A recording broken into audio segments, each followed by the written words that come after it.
Dramatic qualifying session though for local hero Daniel Buxton from Northwich. He claimed pole position faster even than some of the touring cars, but then piled it into the barriers at the 100-mile-an-hour Druids Corner. That he's starting the race at all is a testimony both to the strength of the Renault Clio and the skill of the Chris Hodgetts motorsport mechanics. I don't know how I got away with that. You know, laws of physics said the car should be destroyed at that sort of speed. But you know, hopefully it'll be okay. Hopefully it's just panel damage. The car got written off at Donington Park earlier in the year. Within 3 days, they'd rebuilt it, new shell, everything new. That was absolutely magnificent. But so they don't need to prove anything to me, but they're flat out on it now. Hopefully get everything right for tomorrow. I can't really influence the championship in terms of first anymore. Concentrate on winning the race from the first lap. Hopefully I can dominate, but I've seen it all before. Hopefully I'll do it this time. Well, they do get the car onto the grid in pole position for Daniel Buxton, Jim Edwards Jr. alongside of him. Then it's David Gibson and Henry Taylor, Jim Edwards Sr. on row 3 with Peter Sowerby ahead of Jason Templeman and Rick Pearson, Matt Jackson and Ray McDowell completing the top 10. Andy Thompson, Jan Prowse, Mark Hunt, Bob Smith, Simon Clark, Mark Burton, the first 8 rows of a capacity grid for 14 laps of the island circuit. Jim Edwards Jr.'s view from the outside of the front row as the lights go from red to green. And is it going to be the silver and blue, or is it going to be the yellow? And it is a great start from young Danny Buxton, but it is 3 abreast down into Old Hall Corner, and that is the big squeeze. Oh, and a bigger squeeze behind, a spin there from number 25, Jan Prowse, clipped there by Jason Templeman as he moved across to take the line, but in the race lead, Daniel Buxton with Jim Edwards Jr. going down the outside of him. Can he hold on there? No, he can't. And Jim Edwards Jr. loses ground. Up into second place goes number 88, Henry Taylor. There he is, riding shotgun now on Daniel Buxton and making a move as they head up to the island hairpin for the first time.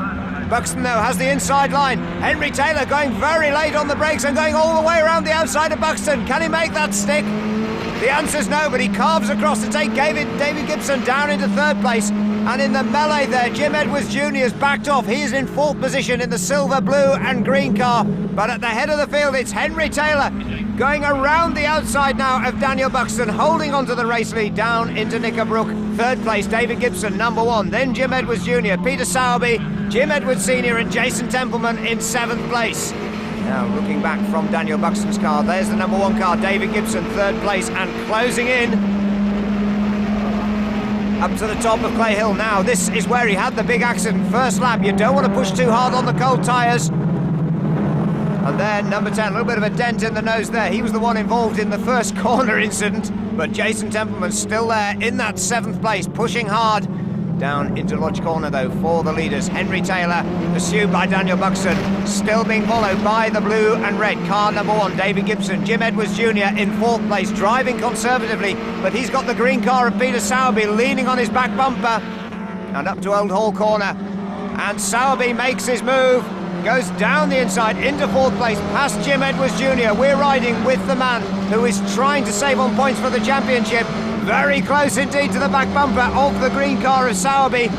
And Jim Edwards Jr. in 4th place is being caught now by a huge battle between Jason Templeman and Jim Edwards Sr. They're fighting for 6th and 7th places.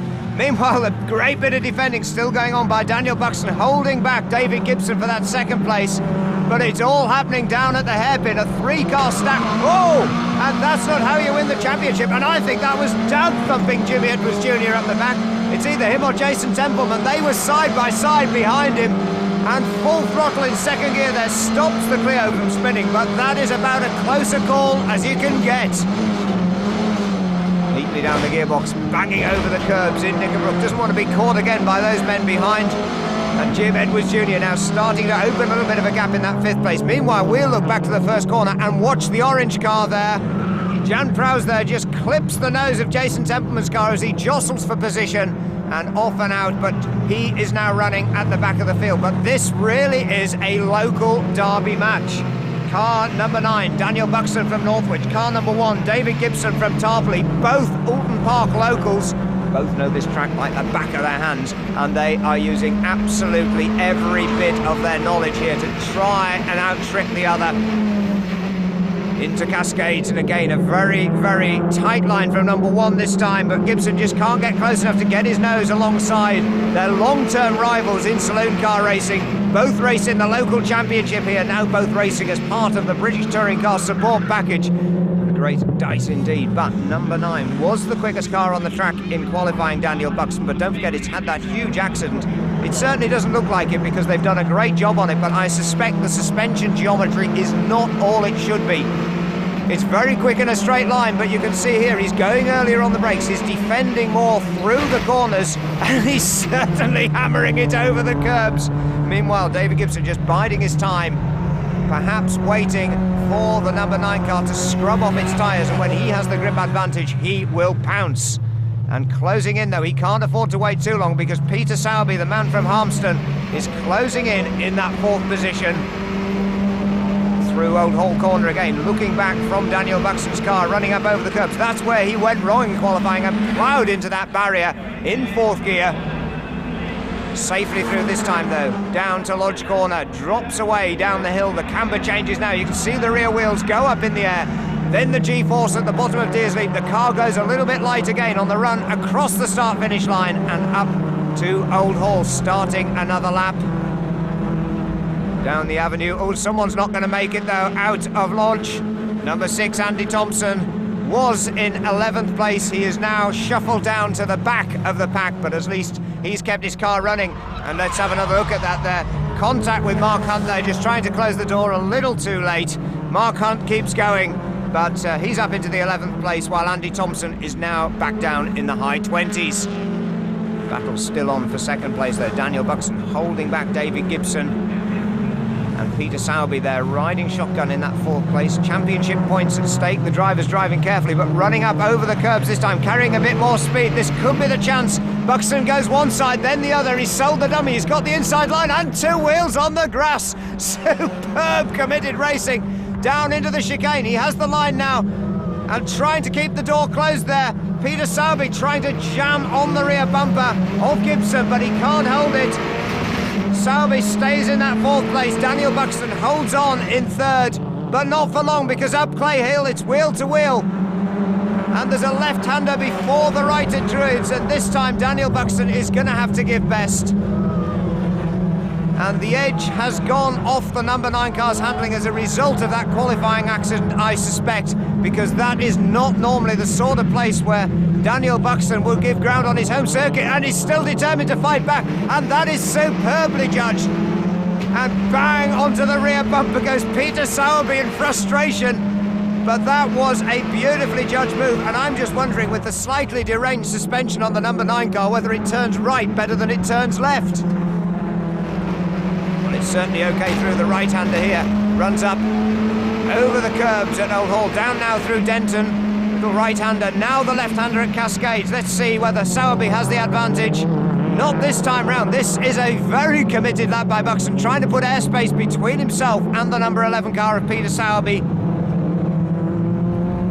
Up to the island hairpin, but this is where Sowerby will close in on the brakes, takes advantage. This is where the yellow car loses out on traction out of the corner, and again you can see Sowerby starts to close in, runs a wheel up over the curbs at the exit. And poor old Daniel Buxton just about going cross-eyed now, looking one side on the windscreen, the other side on the rear view mirror. And a jink out of the slipstream there for Peter Sowerby, but he's not close enough to challenge this time around. Jim Edwards Jr. still holding on to 5th place, with Jim Edwards Sr. and Ray McDowell closing in on him at the top of our picture. But at the head of the field, Henry Taylor still extends an advantage as this battle for 3rd place again. It's wheel to wheel up to Druids, and again going late on the brakes. That is very brave stuff when you reckon that man just had a 100-mile-an-hour accident at that corner yesterday. And David Gibson really is driving superbly. We're looking on from Jim Edwards Jr. still there in that 5th position, and that is going to be good enough to make Jim Edwards Jr. the champion. He needs a top 10 result only. But meanwhile, this man is extending a 3-second or more margin. At the head of the field, Henry Taylor from Battle in Sussex. And the Black Bomber is going very nicely indeed here, down through Dentons, into Cascades. Tremendous Tremendous battling up and down the field has allowed this man to open up the gap now. He is almost in cruise mode. Perfectly controlled, no lock wheels, judging the braking point absolutely perfectly down into the hairpin. Now, and that is 6th and 7th places off. Jim Edwards Sr. T-boned by Ray McDowell. Well, they're both parked right off in the boonies. Jim Edwards Sr. trying to get back on the track with a very battered Renault Clio. Let's see what happened there. And it's down at Cascades, just a nudge on the tail. And Jim Edwards Sr. there, harpooned by the flying Ray McDowell. A racing accident, I am sure, but neither driver will be happy with the outcome. And battles all continuing up and down the field. Rick Pearson and Martin Johnson fighting for 9th and 10th place. And what is that hanging? That is a piece of rear view mirror being towed along behind Martin Johnson's car, still on its wires. But this is the last lap of the race for the race leader, Henry Taylor. And he is set to match Jim Edwards Jr.'s record of 4 wins so far this season. It's going to make it interesting going into the final round, because as Henry Taylor is heading for his win number 4, behind him, this man, Jim Edwards Jr., is the champion-elect. Heading down into the hairpin, he's giving away 5th place. He doesn't need to worry about that. Simon Clark in the Goodlift racing car goes through into that 5th position. 6th place will be good enough for Jim Edwards Jr. And 10 years from when he became the Renault 5 GT Turbo Champion, 1990, he is set, if he can complete the last half of this lap, to become the year 2000 Elf Clio Renault Sport UK Cup Champion as well. Great result too for the Mark Fish Motorsport team, who prepared that car through the season. Meanwhile, the number 88 car heading up final corner of the lap for Henry Taylor. Superb race for him, leading from effectively the first corner. Henry Taylor, an absolute flyer, a perfect victory for Henry Taylor, win number 4, and behind him a good 2nd place for the local driver David Gibson from Tarpley, but everyone is waiting for this man. 6th place across the line is going to be good enough for Jim Edwards Jr. to be the year 2000 champion.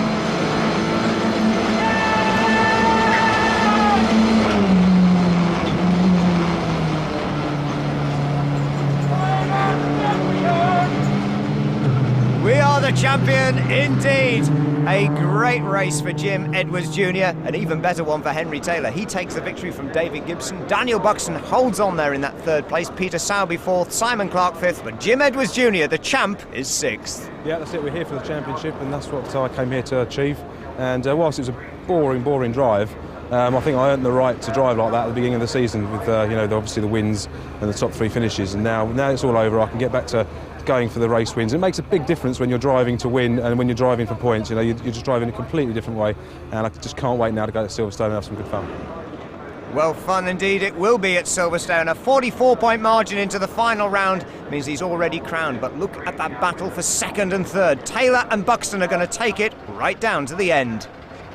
But meanwhile, it's a champagne shower for our new champion, Jim Edwards Jr.